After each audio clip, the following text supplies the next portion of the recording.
Hello मेरे प्यारे बच्चों, welcome to my YouTube channel. तो चलिए चलते हैं। आज की वीडियो में हम करेंगे चैप्टर 13 की ही केस स्टडी। ये जो केस स्टडी है सीबीएसई सैम्पल क्वेश्चन पेपर 2025 की है। तो चलिए चलते हैं अपने क्वेश्चन पर। A bank offers loan to its customers on different type of interest, namely fix rate, floating rate and variable rate. एक बैंक अपने कस्टमर्स को लोन जो होता है वो ऑफर करता है डिफरेंट टाइप के इंटरेस्ट पर। फिक्स रेट हो सकता है, फ्लोटिंग रेट हो सकता है और वेरिएबल रेट हो सकता है। From the pass data with the bank it is known that a customer avails loan on fix rate, floating rate और variable rate with probabilities 10%, 20%, 70%। Pass data के अकॉर्डिंग, बैंक का जो भी पास डाटा उसके according ये देखा गया है कि जो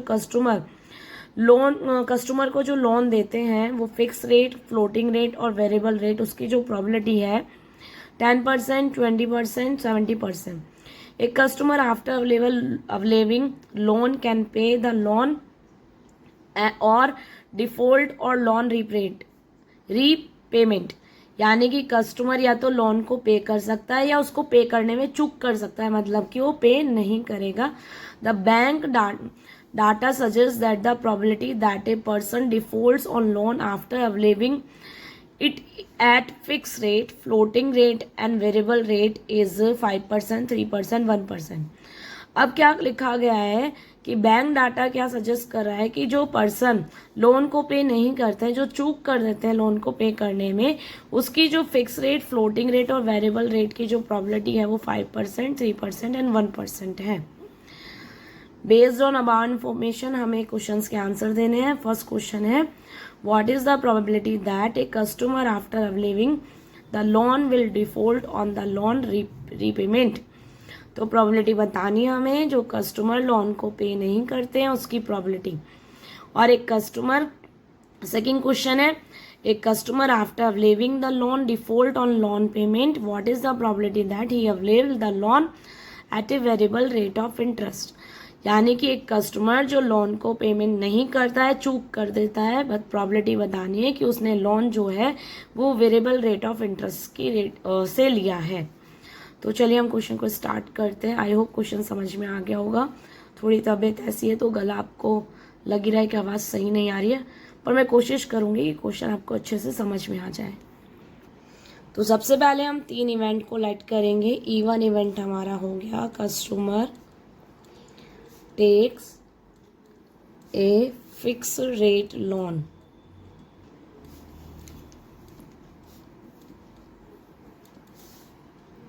E2 इवेंट है हमारा, customer takes a floating rate loan. And E3 event हो गया हमारा, customer takes a variable rate loan. अब हम इनकी इवेंट की पॉसिबिलिटीज निकालेंगे। E1 probability of E2 and probability of E3। तो ये हमें क्वेश्चन में गिवन है। नाउ क्वेश्चन इज, देखो आपको यहाँ गिवन है कि पास रिकॉर्ड के अकॉर्डिंग ये देखा गया है कि जो कस्टमर लोन लेते हैं फिक्स रेट, फ्लोटिंग रेट या वेरिएबल रेट, उसकी पॉसिबिलिटी 10%, 20%, 70% है। तो इसकी प्रोबेबिलिटी 10/100 है, तो मैंने परसेंट हटा दी है। इसकी थी हमारी 20% एंड E3 जो वेरिएबल वाला है उसकी है 70%। एक बार दोबारा चेक कर लो, 10, 20 एंड 70। अब हम इवेंट ए लेट करेंगे। जो आप देखो ये क्वेश्चन आपको दिख रहा होगा को फर्स्ट क्वेश्चन में, what is the probability that a customer after availing the loan will default on the loan repayment. यानी कि कस्टमर लोन लेने के बाद लोन को पे करने में चूक कर देते हैं या फिर लोन नहीं चुकाते हैं, तो ये पे चूक कर देते हैं। तो इवेंट ए इक्वल टू हमारा हो जाएगा, कस्टमर डिफॉल्ट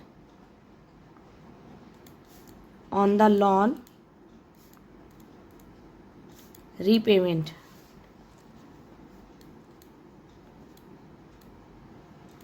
इवेंट ये हो गया हमारा। अब हम निकालेंगे A/E1 and A/E2 and probability of A by E3। अब हम देखें तो ए बाई E1 क्या है। ए बाई E1 इवेंट है कि E1 इवेंट हो चुका, यानी कस्टमर ने जो लोन लिया वो फिक्स रेट लोन पे लिया। तो आपको इवेंट ए की प्रोबेबिलिटी बतानी है। ये हमारा लास्ट लाइन है कि जो प्रोबेबिलिटी बतानी है, प्रोबेबिलिटी गिवन है कि person defaults on loan after availing it's fix rate, floating rate and variable rate is 5%, 3% and 1%। तो ये ए बाई E1 हमारा कितना हो जाएगा 5%, ए बाई E2 कितना हो जाएगा 3%, और ये हमारा था 1/100। अब हमारा जो फर्स्ट क्वेश्चन है उसमें आप देखोगे तो इवेंट ए की ही प्रोबेबिलिटी पूछी है। ये टोटल प्रोबेबिलिटी का क्वेश्चन है। तो फर्स्ट क्वेश्चन है what is the probability that customer after waiving the loan will default on the loan repayment. तो हमने इवेंट ए यही माना था और इसी इवेंट की प्रोबेबिलिटी बतानी है, यानी कि हम यूज़ करेंगे, अप्लाई करेंगे total probability.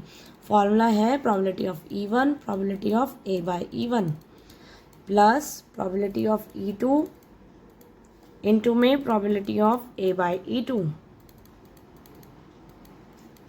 Plus probability of E3 into में probability of A by E3। यहाँ मैं वैल्यू पुट कर देती हूँ, मैंने कोई भी वैल्यू कैंसिल नहीं करी है, ठीक है।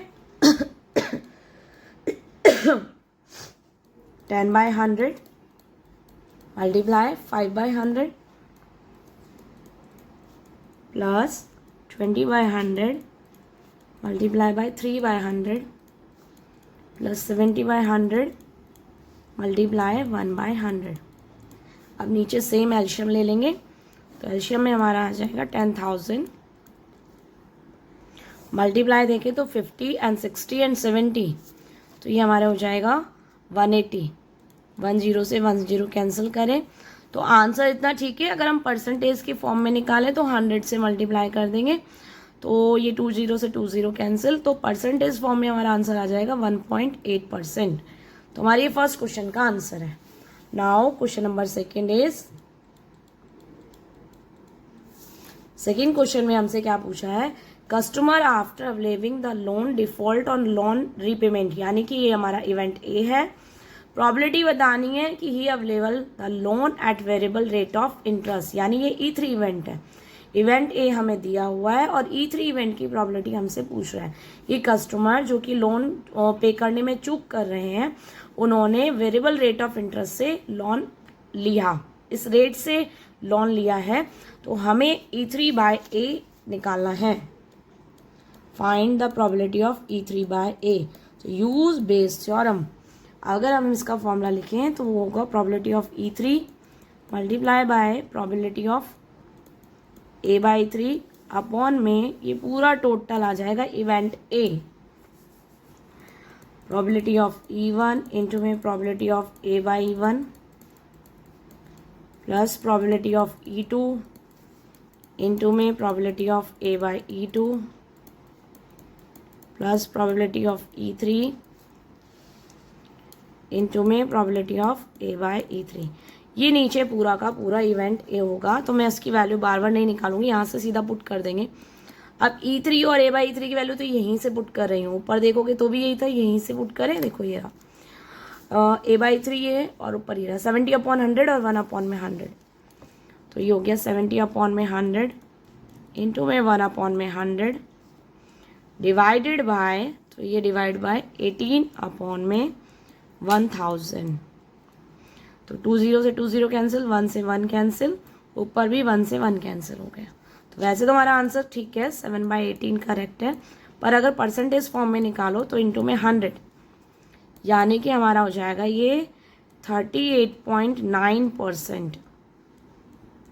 ये हमारे इस क्वेश्चन का आंसर है। तो आई होप बच्चों ये केस स्टडी आपको समझ में आई होगी। आज की वीडियो में इतना ही। थैंक यू सो मच बच्चों, पढ़ते रहो बढ़ते रहो।